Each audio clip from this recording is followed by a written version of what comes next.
Il faut bien regarder ce qui est écrit au tableau avant de le recopier dans vos cahiers. Est-ce que c'est compris? Oui, monsieur. Comme là, corrige-moi ça, vite et bien.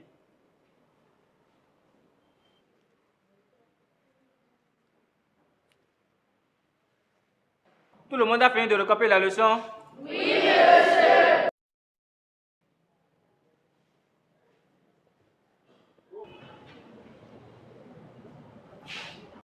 Très bien. Qui sont-ils les membres du groupe fromager? Voici. Au prochain cours des sciences de la vie et de la terre, votre groupe va nous présenter un exposé sur ce qu'on appelle la couche d'ozone.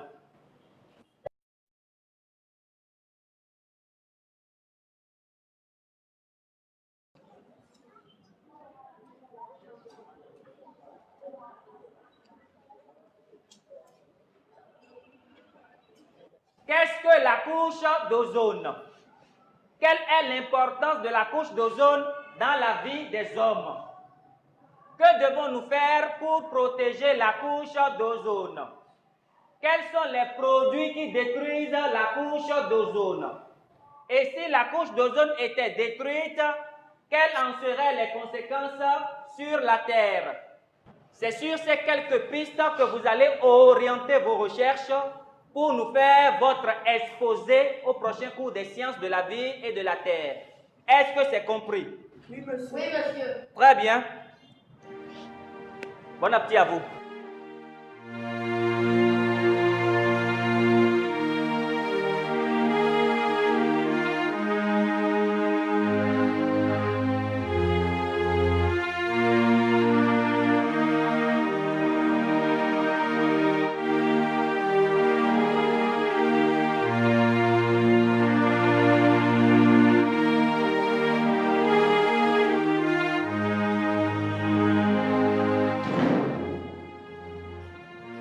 Bonsoir, maman.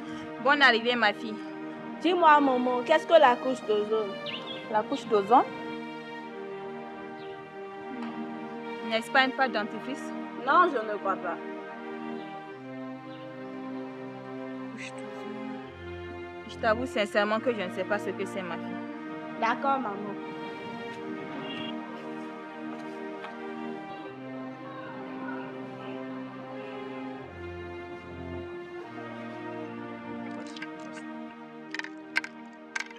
Tu es mort, hein? Regarde toi-même, ce que tu vois. Oh oui. Chaud. Tu m'as battu quoi? Pas seulement battu. Otojo dausi, ero gbarajaja leke. Otojo dausi, ero gbarajaja leke. Magan, moi Togbe, en tant que grand chancelier de l'Ordre national des joueurs d'Awalé, je te donne ici la décoration qui sied au perdant de ton acabit. Et je tiens à te dire par la même occasion qu'au cas où tu perdrais la deuxième partie qui sous peu s'engagera, tu seras contraint de balayer toute la devanture de la maison d'Agbessi. Proprement, hein? Et tu rempliras d'eau potable toutes les jarres de sa maison. À bon entendeur, des mots. C'est ce que nous allons voir. Que la partie s'engage. Voilà.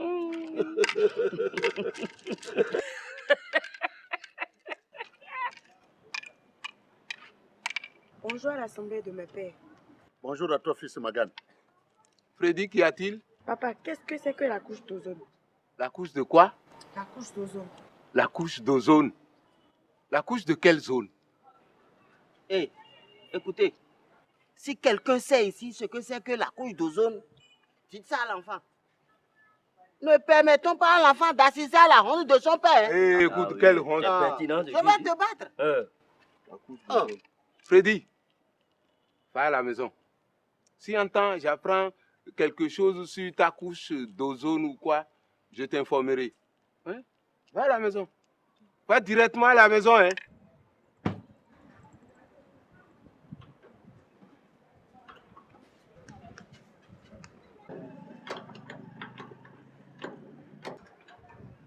Bonjour, Tonton Mamoudou. Hein? Alors, mon petit ami blanc. Comment vas-tu? Pas mal, Tonton Mamoudou. Excepté une recherche que le professeur nous a demandé de faire et qui me donne beaucoup de soucis. Dis-moi, de quoi s'agit-il? La couche d'ozone. Hein? La douille d'ozone. La couche d'ozone. Il paraît que c'est un rapport avec les appareils que vous réparez ici. Ça, au moins, je peux te dire que c'est faux. C'est faux! Si c'est dans le domaine du froid, je suis incollable. Ton histoire de couche de quelque chose là, faudra aller la chercher ailleurs. D'accord? Bon.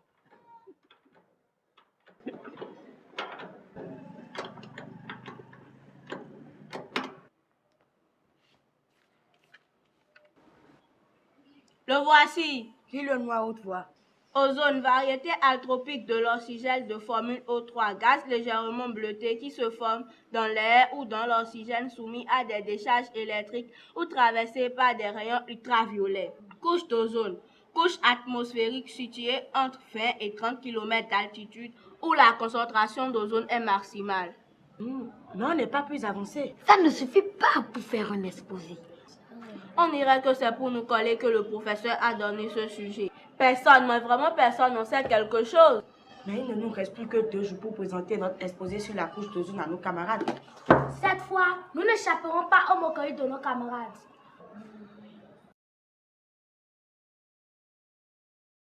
Et si on allait voir le vieux du baobab, il paraît qu'il connaît beaucoup de choses qui ne s'enseignent pas à l'école.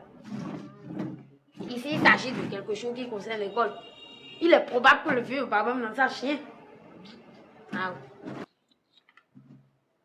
Et puis, pour aller chez le vieux, On doit marcher très loin en brousse.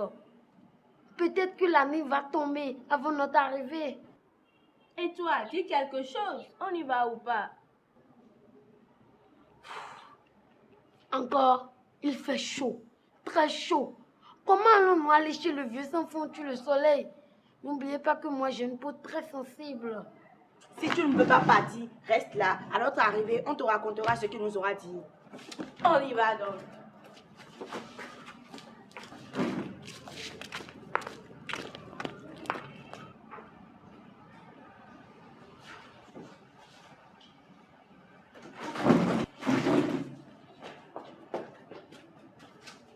attendez-moi là, j'arrive.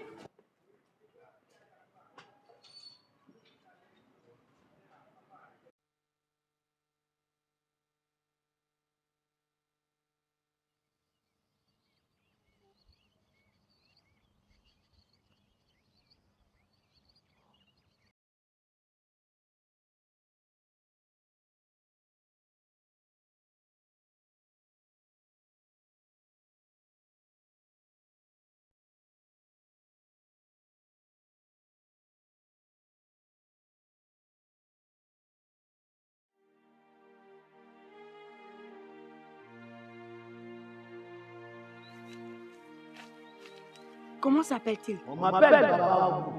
Le voilà. Les enfants, pourquoi venez-vous me perturber dans ma tranquillité avec vos histoires de couches d'ozone?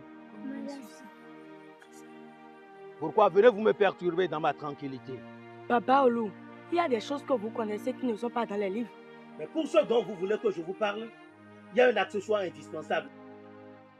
Vous n'êtes pas venu avec un parasol. Un parasol. Oui, un parasol. Et sans un parasol, moi, je ne vois comment je vais vous parler de ce que c'est que la couche d'ozone. Mais où pourrions-nous trouver un parasol dans cette bourse? Il n'y a pas de boutique ici que je sache. Ah bon, si ça n'est ainsi, moi, je m'en vais. Baba Olu, aidez-nous, nous vous en supplions. Demain, nous devons présenter notre exposé à nos camarades de classe.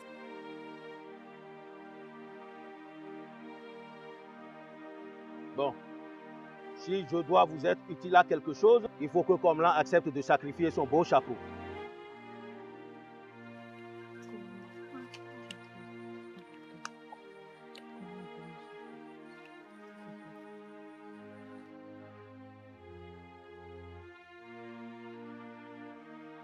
Qu'il le jette là par terre. Le temps que le chapeau se transforme en un beau parasol, faites le tour du baobab et rejoignez-moi ici.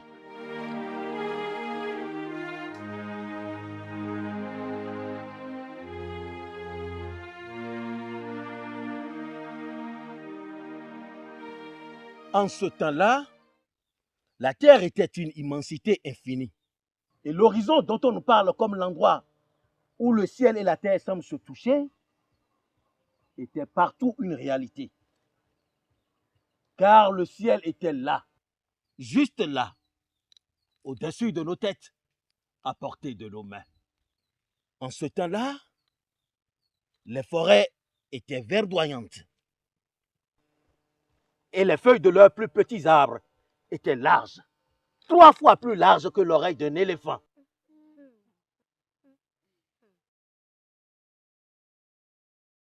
Ah, je constate que vous ne me croyez pas. Pas du tout, vieux. Nous croyons parfaitement à tout ce que vous nous dites. Très bien. Je vous dis alors compte.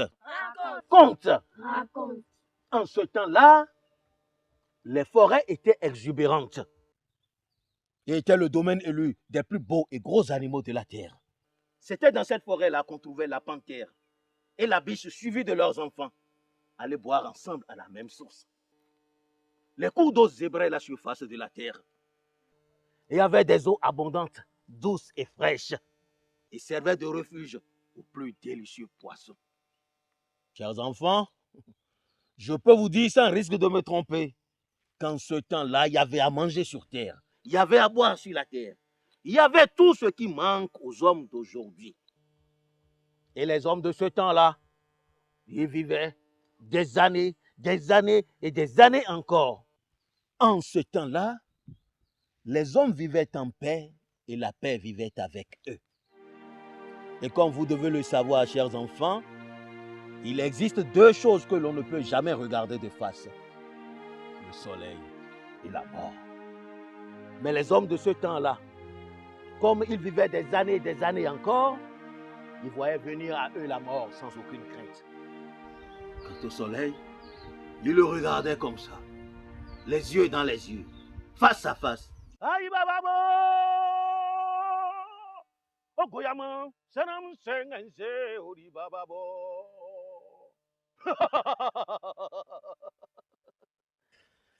Si les hommes de ce temps osaient regarder comme cela le soleil, les yeux dans les yeux, c'est parce qu'alors Dieu le Père Tout-Puissant avait déployé au-dessus de leur tête une espèce de parasol. C'est ce qu'appellent ceux qui connaissent les secrets de la vie, la couche d'ozone, qui a pour rôle essentiel la protection des hommes des rayons ultraviolets du soleil. Chers enfants, c'est grâce à cette protection que la couche d'ozone offrait aux hommes que la source de miel et de lait dont nous parlent les Écritures saintes coulait à flot sur la terre. C'est dans cette félicité permanente que soit l'homme, après avoir bien mangé et devisé avec sa femme, découvrit quelque chose.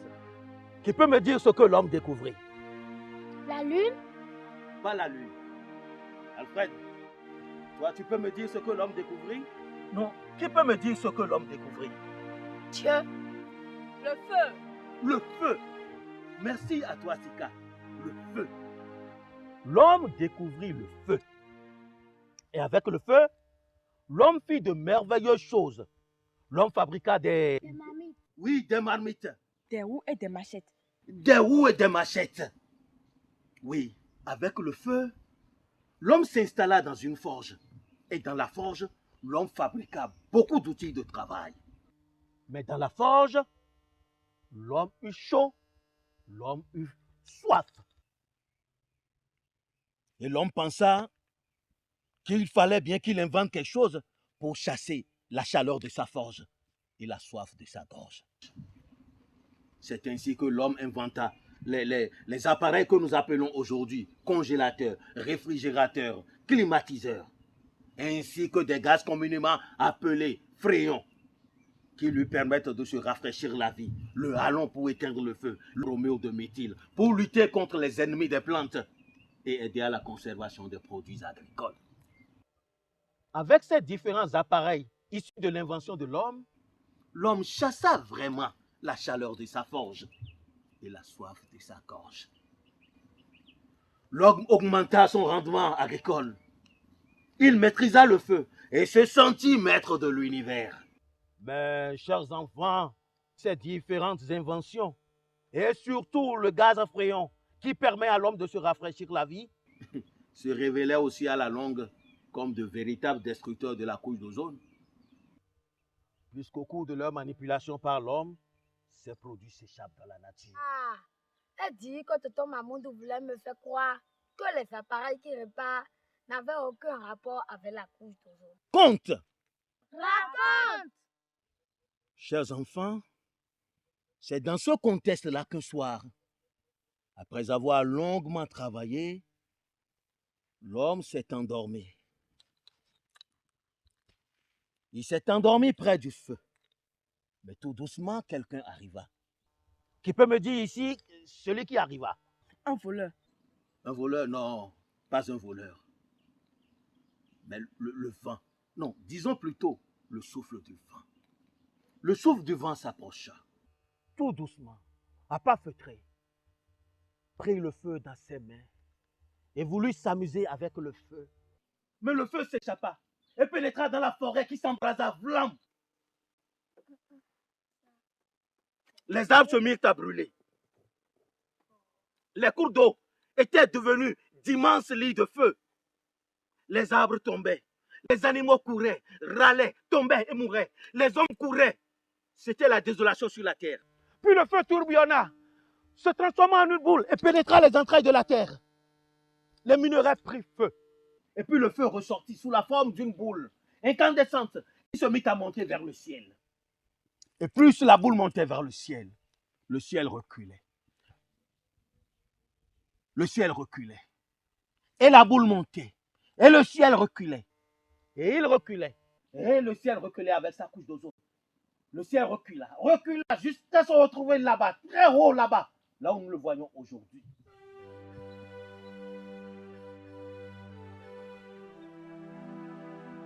Sur Terre, la désolation était totale.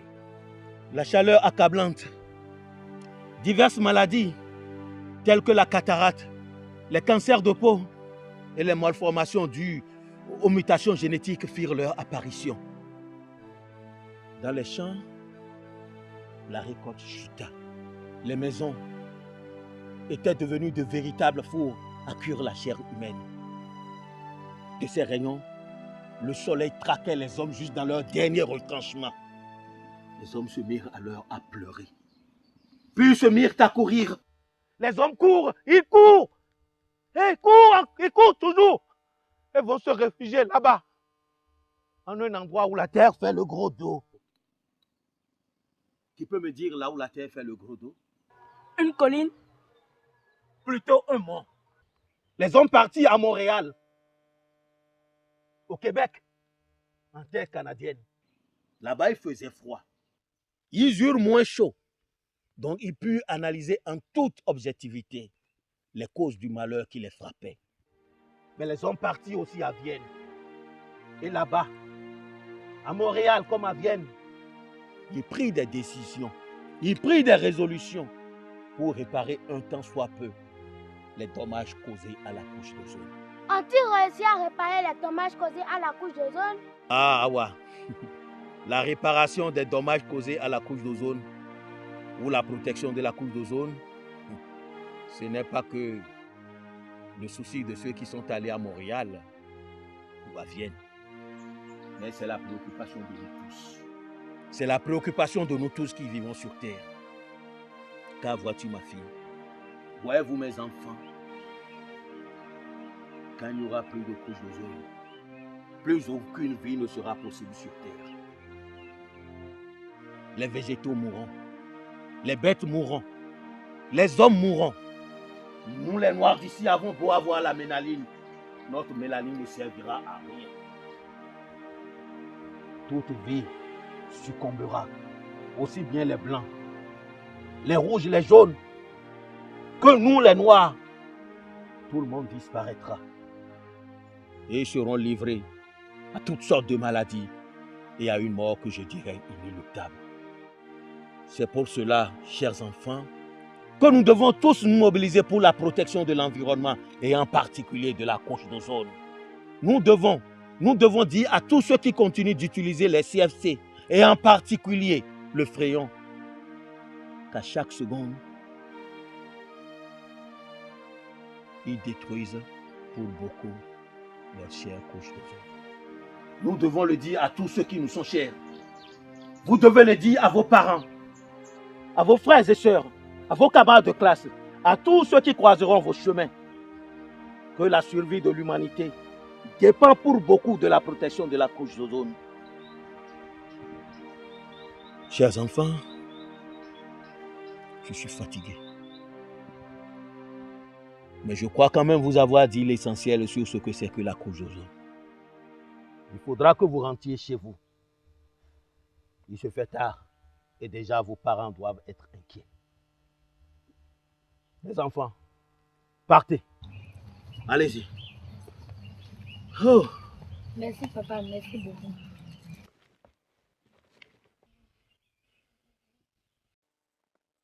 Votre attention les enfants. Commencez dès aujourd'hui la sensibilisation pour la protection de la couche d'ozone. C'est une urgence. Et comme là, toi, viens. J'ai un cadeau pour toi.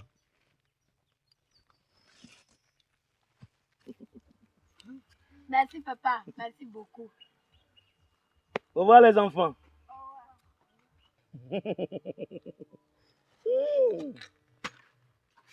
Aïe go go no go go no go no go nyamba o babuba.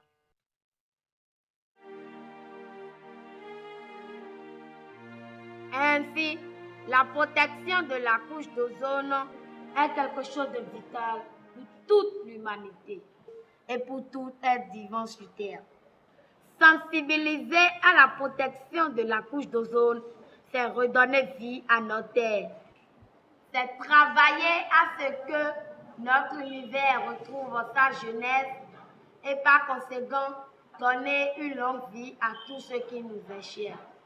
Sans la couche d'ozone, le baobab, en dépit de sa taille, s'étiolera. La mer s'asséchera et toute vie mourra. Et aussi bien les blancs, les rouges, les jaunes que les noirs, y compris moi comme votre albino chéri, nous serons livrés à toutes sortes de maladies, comme les cancers de peau, la cataracte et une mort inévitable. Merci beaucoup.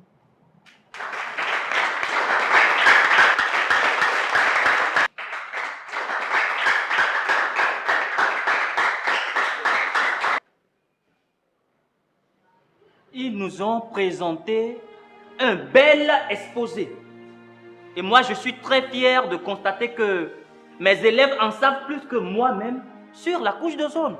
Pour les informations convaincantes que vous nous avez apportées et votre maîtrise du sujet et surtout pour l'engagement que vous avez pris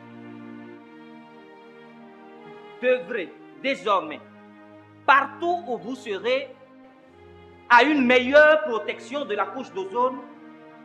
Je vous donne la note de 18 sur 20.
Chers amis, de la protection de la couche d'ozone dépend la survie de toute l'humanité.